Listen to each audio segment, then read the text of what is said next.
Bienvenue dans ce nouveau décryptage. Aujourd'hui, on s'attaque à un vrai poids lourd, le mystère absolu de la physique moderne. On va décortiquer ensemble un article fascinant publié en 2026 par le chercheur Farid Hamdad.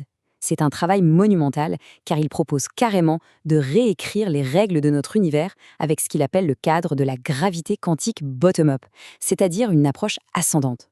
Les concepts qu'on va explorer aujourd'hui rebattent complètement les cartes. Alors, on plonge là-dedans ? C'est parti! On démarre tout de suite avec la question qui donne des sueurs froides aux physiciens depuis un bon siècle. Comment unifier le monde microscopique, celui de la mécanique quantique, avec l'échelle cosmique immense dictée par la gravité? C'est le saint graal de la science. Jusqu'à présent, ces deux mondes refusaient tout simplement de se parler. C'est un peu comme s'ils jouaient sur le même terrain mais avec des règles totalement incompatibles. Chapitre 1. La quête de l'unification. Historiquement, on est face à une vraie crise en physique.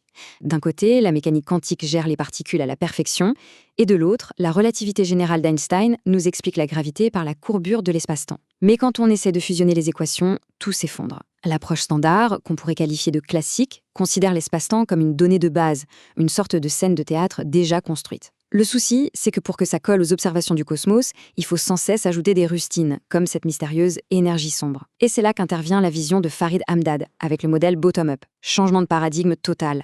L'espace-temps n'existe pas au départ. Il émerge, il se construit de toutes pièces à partir du monde quantique. Et le plus beau dans tout ça, plus besoin d'énergie sombre. Ce qui nous amène au chapitre 2. L'intrication comme tissu de l'univers. Alors, comment on fabrique un univers à partir de rien ? La clé de voûte, c'est l'intrication quantique. C'est littéralement le tissu conjonctif de notre réalité. Prenons une analogie super simple, celle d'un réseau social. Sur une plateforme en ligne, deux meilleurs amis qui interagissent tout le temps ont une distance sociale très courte, même s'ils vivent sur des continents différents. Eh bien, dans le modèle de Hamdad, c'est exactement la même logique, mais pour des nœuds quantiques. Plus de systèmes partagent d'informations et sont fortement intriqués, plus la distance physique qui va émerger entre eux sera courte. En gros, l'espace physique qu'on perçoit, c'est juste la traduction géométrique de ces relations quantiques invisibles. Chapitre 3. Le passage de l'information à la géométrie. C'est vraiment vertigineux de voir le mécanisme exact, comment on passe de données quantiques abstraites à la forme même de l'espace. L'article décrit une véritable réaction en chaîne. On part d'abord de l'intrication quantique, donc l'information partagée entre les particules. Cette information va ensuite définir une distance physique effective. En regroupant toutes ces petites distances, on obtient une métrique, c'est-à-dire la forme géométrique globale de l'espace. Et finalement, cette géométrie donne naissance à ce qu'on appelle la dimension spectrale. Gardons bien ce terme en tête. La dimension spectrale, ça indique, grosso modo, le nombre de dimensions ressenties localement. Et c'est vraiment le moteur de tout ce nouveau système. Chapitre 4. Adieu la constante cosmologique. Avec cette mécanique bien huilée, on arrive à un véritable séisme théorique. On peut carrément dire adieu à la fameuse constante cosmologique. On connaît tous ce paramètre qu'Einstein appelait sa plus grande erreur et que les cosmologistes ont dû ressortir du placard pour expliquer pourquoi l'univers accélère. Dans cette théorie, elle saute complètement. Elle est remplacée par un tout nouvel outil mathématique, le tenseur d'intrication. Ce tenseur, ce n'est pas une substance magique inventée pour faire joli. Il est directement calculé à partir des fluctuations de notre fameuse dimension spectrale locale. Autrement dit, c'est la structure même de l'information quantique qui pilote l'évolution de tout le cosmos. Il y a une citation tirée de l'article de Farid Hamdad qui résume parfaitement cette idée, et elle est d'une puissance absolue. Aucun fluide d'énergie sombre fondamentale n'est introduit. C'est net et sans bavure. L'énergie sombre, qui est censée représenter environ 70% de notre univers dans le modèle classique, devient totalement obsolète. C'est une illusion complète, une simple conséquence géométrique de la façon dont les dimensions de l'univers varient au fil du temps. Tout ce puzzle s'emboîte de manière spectaculaire dans la nouvelle équation d'Einstein effective. Fini l'espace rigide, maintenant on a une métrique qui émerge naturellement de l'intrication. La gravité n'est plus une force constante, elle est modulée par cette fameuse dimension spectrale locale. La matière ordinaire répond toujours présent, bien sûr, mais le clou du spectacle, c'est que le tenseur d'intrication agit comme la principale source géométrique. Tout fonctionne parfaitement d'un point de vue mathématique. La vraie beauté du modèle, c'est qu'on n'a plus jamais besoin d'invoquer un secteur sombre, invisible et indétectable pour que les calculs tiennent debout. Chapitre 5. Les preuves numériques du modèle.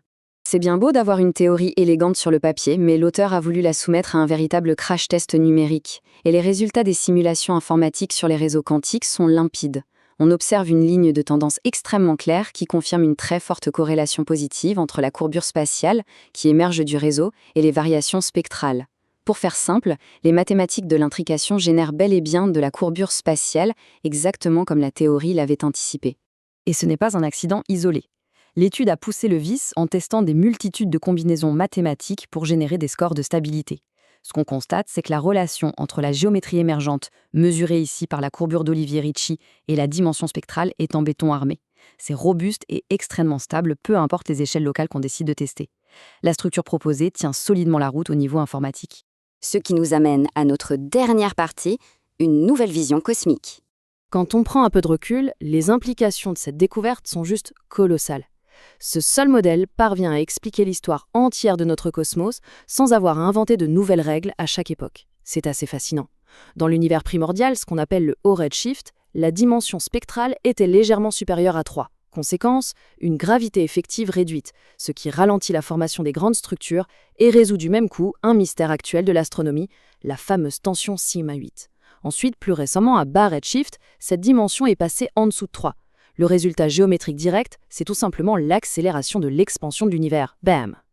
Un seul modèle unifié qui règle les anomalies du passé et remplace l'énergie sombre d'aujourd'hui. Ça nous laisse sur une réflexion absolument vertigineuse. Si l'espace physique et donc la gravité qui s'y exerce ne sont pas des éléments fondamentaux, mais juste une illusion, une sorte d'hologramme projeté par des réseaux d'informations quantiques, qu'est-ce qui se cache réellement en dessous? On ne fait qu'effleurer la surface de cette nouvelle physique.